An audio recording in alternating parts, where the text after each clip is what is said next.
In example 2, we have several more problems where we're asked to evaluate logarithms. Specifically here, we have the natural logarithm and the common logarithm that we want to work with. So if you take a look at the notes, it'll explain that anytime you see log without a base, that refers to the log base 10. This is called the common logarithm. So this is log base 10 of x. And anytime you see ln of x, this is equal to log base e, where e is that constant. It's approximately equal to 2.718. So these are two special logarithms that tend to get used more frequently than others for various reasons. But one thing that makes them particularly important to us is that our calculator has buttons for these two logarithmic functions, log base 10 and log base e, or in other words, the common logarithm and the natural logarithm. So a lot of this example we're about to do is really just going to be calculator work, although the first couple are not. We can do the first couple without a calculator. So let's say we want to calculate log of 1,000. Well, again, you need to remember that what this is asking for, this is the log base 10 of 1,000. So it's asking us what exponent we have to put on 10 to get back out 1,000. And the answer is 3. 10 cubed is 1,000. 10 times 10 times 10. So the log base 10 of 1,000 is 3. Okay, part B. We want to calculate the log, the common log of 0.1. So this is asking us 10 raised to what power is 0.1. So 0.1 happens to be, if I write that in fractional form, that's 1 over 10.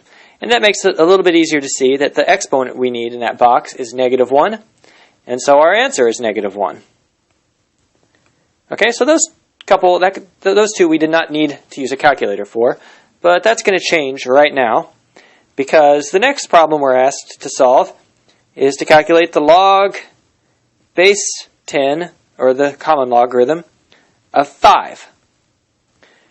So I want to know what power I put on 10, or what exponent I put on 10, to get back out 5.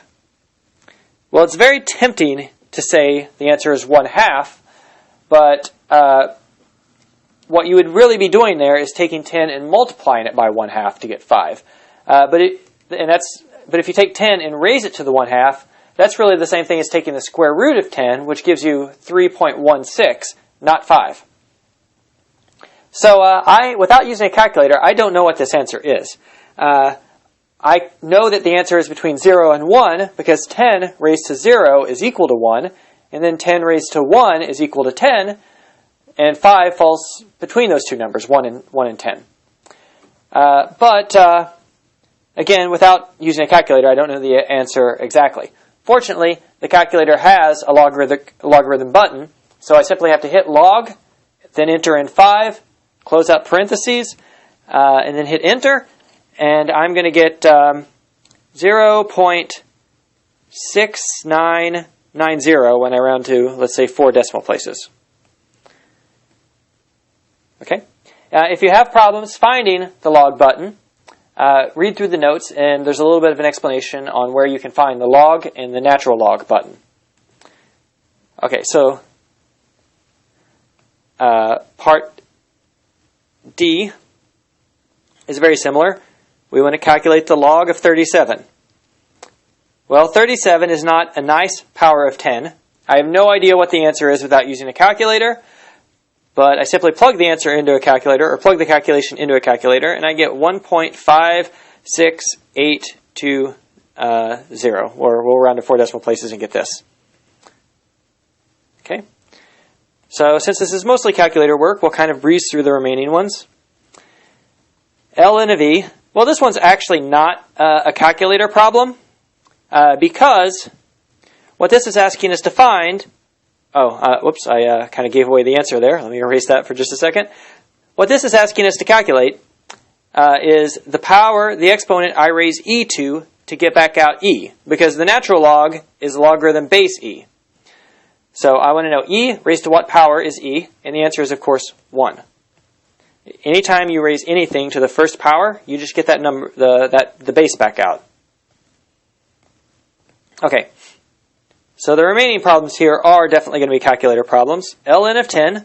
So I need to identify, or I need to find the natural log button on the calculator. But once I find that, I can enter in the natural log of 10. Rounded to 4 decimal places, that gives me 2.3026.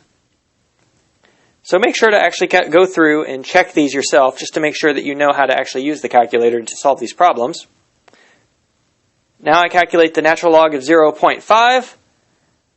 Rounded to 4 decimal places, that gives me negative 0.6931. And finally, I calculate the natural log of 37. That gives me 3.6109. Okay, so most of those problems, like I said, you couldn't do without a calculator, but you need to be familiar with how to calculate normal logs or common logs, as well as natural logarithms using the calculator.